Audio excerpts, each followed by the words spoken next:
Hello, and thank you for clicking on one of the Bamboo Solutions video short series. Today we're going to be focusing on Workflow Conductor. Let me go ahead and switch screens so we can take a look at that product.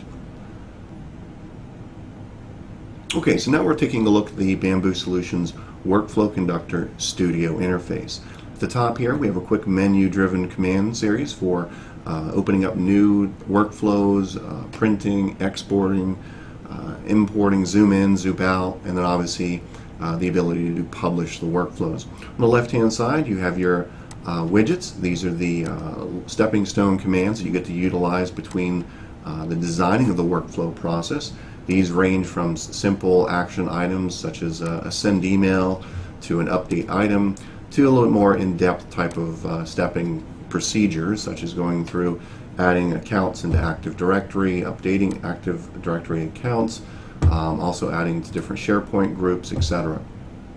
So let's go ahead and show you guys how this works real quick.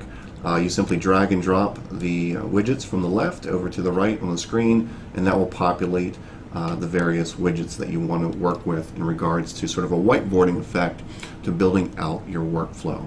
Now, as you get a few of these different processes built onto the screen, simply all you'll do is double click on one of the widgets, and that'll define the various properties that you need to build out so that when the workflow runs through that stage of the process, it will execute properly. Now, you'll notice on each of these that there will be a little asterisk. This is going to indicate for the designer that there's a minimum field that needs to be keyed in. And in this case, for the conditional builder, we have options for compare these data sources. We also have options for other conditions that go into detail in regards to what are the different time ranges, who is it going to be assigned to, are we looking at Active Directory groups or permissions, things along those nature. Value 1 equals value 2, well, we have different operators there you can also utilize. Now, the value 1 and value 2, obviously these can be hard-coded entries in. However, we do strive to encourage folks to use lookup capabilities within the tool. So here's the lookup capability. We have 4 different options. We have the current item field. This is primarily looking at all the fields within the list or library that you started the Workflow Conductor solution from in the ribbon bar. The field lookup would allow you to access other lists and libraries from different sites and different site collections within your farm environment. The easy reference would allow you to go out and access the underlying columns that you normally wouldn't have access to within SharePoint. And then finally, the workflow variables. You would need to create a variable for these to show up in this dialog box, but they do allow you to reuse the variables throughout the workflow process as you create them. All right, let's go ahead and close out of here and close this screen here. Let's go ahead and open up a workflow just to show you some different templates that can be utilized. We'll cancel this. All right, let's go ahead and open up a template. So we'll go ahead and say no, we don't want to save that one. We have a couple different template categories based on different permissions and designers and how you want to set these up. I have a few of mine that we'll showcase today that are going to be in the featured templates.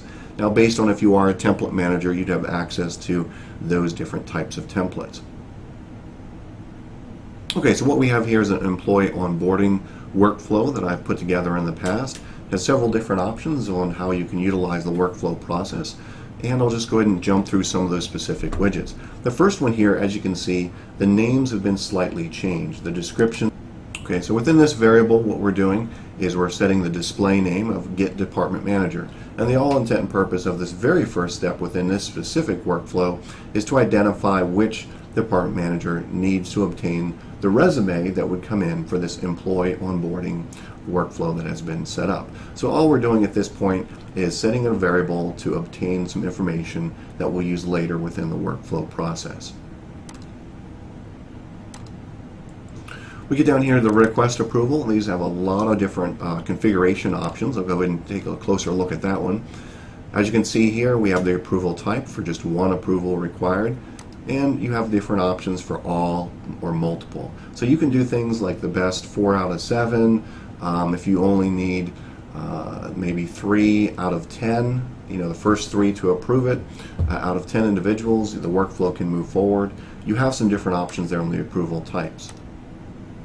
There's that approver for the variable that we're using up above, so we're reusing that purpose. Get down here to task name and description for the different details. you have the options to specify so many days until the item is due, or you can get in and actually punch in a calendar date. If we want to attach an item to the email, we can do that when we send the notification out to the individual. As we get down here to the notification subject and the notification body, we have a text editor and then a rich text editor. Now this information here is populated based on some email templates that is predefined from Workflow Conductor out of the box. So this information that you're seeing on the screen is sort of developed for you. Now you do have the option to go in and change this information. You can actually go in to Central Administration, where we manage these different email templates, and you can modify them there if you want to push them out across the board. But what they're going to do is pre-populate the most common information so that when a user gets an email, in this case a request approval, they're going to see the most common information. So let me open up one of those emails just to give you a reference point of what you would see. So in this case, we're taking in consideration all of the critical fields that one would normally need to understand what's the intent and purpose of this email and how do I approve or reject the item. Now it's clearly starting off with, here's a task that was assigned to you, a due date, the description, the details about that. And if we wanted to open up the document, in this case it's a spreadsheet, we could do so directly from here. And you have two different options on how to approve or reject, I would say, the process of a workflow such as this. First off, we have email-based approval settings that you can go in and turn on. You simply just click on reply, and you type in the word approved, or you could type in the word rejected. Either way would work. The keyword for a quote approved or rejected, for that matter, is actually user defined within the organization that you can go in and set. So you do have that ability to go in and set those up. Otherwise, you would just simply click on the hyperlink of the word here that's located at the bottom right, and then that would take you into the actual workflow task where you'd have buttons to click on approve or reject. Alright, so let's go ahead and get back to the request approval just rather quickly. As you can see here, you do have some options to turn on different reassignments, if you need a request a change, if you want to send a reminder, if there's, let's say that we get into a situation where we've provided them 3 days to approve or reject the item. It has not occurred since then. We can send them a reminder by simply changing that no to a yes, and then give them another specific due date. Another email will be sent out. And if that still isn't finished, you have the ability to then escalate to a representative, whether it be a team lead, a supervisor, or a manager, to let them know that we've sent them 2 instances of this request approval. We have yet to see anything back. We're trying to get some information on why that might be.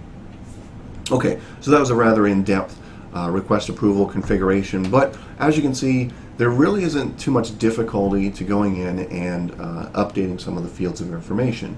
And each widget, as you populate them on the screen to work with them, are going to show a similar type of configuration status. Now, some of the widgets might require a little bit more information based on the type of feedback or action that they might occur, and others, such as a set field value or update an item, are going to be rather simplistic, as we're just changing a specific field value within the actual process or a column, for example. So you have those different options to work with. Now, when you get into situations where the workflow is rather large, you have the ability to zoom out. That'll save you some time from scrolling up and down the screen. It gives you a bigger picture of what's going on within the actual process. Now, since this is a template, I can go ahead and publish this out to a different site collection, or a different farm for that matter. It's already been created by possibly one of my other colleagues, so I can reuse that workflow. But before I do that, I also maybe want to make some changes. So we might want to come over here to the user and group management, and let's say that after we go down let me scroll up just a tad for you guys here. After we go down the secondary request approval process, where HR has approved of the individual for hire, we can go ahead and push this out to create some tasks for IT to get Active Directory accounts created, create the user, add the user to a SharePoint group. So we can go ahead and pull those on there at this time so that we're not reinventing the wheel. So we're making this workflow work in sort of a bigger process that encompasses not just maybe 1 or 2 departments. We're working with several departments to push forward this actual workflow process. Okay, let's go ahead and close this one out. I'm going to open up another workflow real quick, show you some different examples there. We'll say no. Okay, we're going to get back over to the featured templates, and I've got another workflow called call center request. I want to show something to you guys.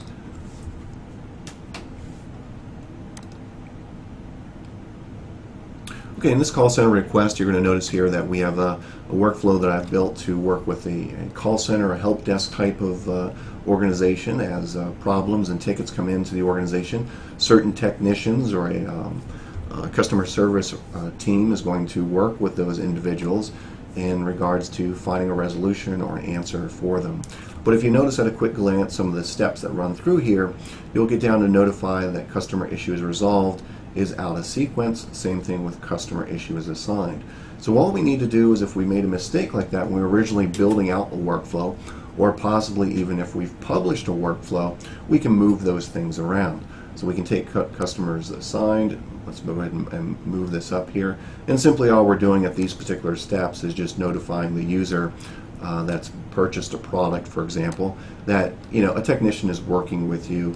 It's been assigned the request at hand, and we're going to go ahead and notify that. Because if we did it the other way around, where it was resolved and we're waiting for a response from them, well, that's out of sequence. It doesn't really work too well. So the ability to go in and change some things around, republish them, fix them, is very easy. The maintenance on managing these different workflows is as very simple as you're seeing me doing it on the screen. So those are two examples that you can utilize within the tool. There's many others. Here again, this is just a quick video short series to give you some highlights on some of the capabilities within the tool. Now, in addition to the workflow aspect of what Workflow Conductor is about, we have some other tools that are bundled with the package. The other set of those is going to be some web parts. Now, we have 4 different web parts that are packaged within the solution. So these 2 web parts on the screen being My Workflows and My Workflow Tasks. Okay? Simply what they do is provide various information to either the designer or individuals within the organization of tasks or workflows that they need to be a part of. They're a little bit different in the type of purpose, but it primarily provides a web part for a notification on any design aspects or notifications for workflows that might be in progress. As I scroll down the page, we have a reports chart illustrator that would allow you to see different workflows at different times throughout the year. You can change the period from the day, week, month, quarter, or you can even change this to the type of status, being canceled, errored, paused, etc. Now, beyond that, the last web part that's bundled with the package is a log viewer. This will be able to log events as you're either working with building out the various workflows, or you'll be able to capture the log runtime events as the workflow is being captured. Now, this is very beneficial if you have any warnings or problems within the actual workflow process, as you might be troubleshooting some issues with the workflow. Lastly, we'll discuss real quick about some of the control panel settings that you'd find within central administration. Here's going to be where you define, I'd say, a lot of the general settings within the tool. First and foremost, let's go ahead and jump right into those email settings. Now, I mentioned earlier there's going to be some email templates that are being captured behind the scenes that we've developed. Here's be the area where you could go in and actually manipulate and change those if you wanted to push them out across the board for the workflow solution. If we were to scroll to the very bottom of the page, this is where we'd see that email-based approval and rejection settings. This is where you would turn this on or off to allow the organization to use that method of approval. And clearly, there's where you define the approval and rejection words. Again, these are user-defined. Okay, let's get back. Let's go ahead and take a look at the general settings. Primarily, the most important thing here would be looking at how you want to publish your workflows within your SharePoint environment. Now, you have 2 different options. You have a solution deployment method, which would be deploying the workflow out into the farm as a whole, or you have the simple publishing methods, where if you just want to publish the workflow that you've created to a list, a site, or a site collection, or even a site workflow. Moving on, we'll get into some of the widget categories. Now, if there are a few different widgets that, let's say, are a little bit more powerful in terms of their capability, what they can perform, here would be a key area where you can go in and restrict their capability. So what I mean by that is that users would not be able to see the various widgets that might be available behind the scenes. So for example, if we were to take some of the Active Directory widgets, very powerful in the nature of what they can perform in regards to SharePoint. So we can actually come in here and deselect those specific widgets so that when a user is in the Designer Studio interface, back over here, these widgets would not show up. Therefore, they would not be available for the designers to use.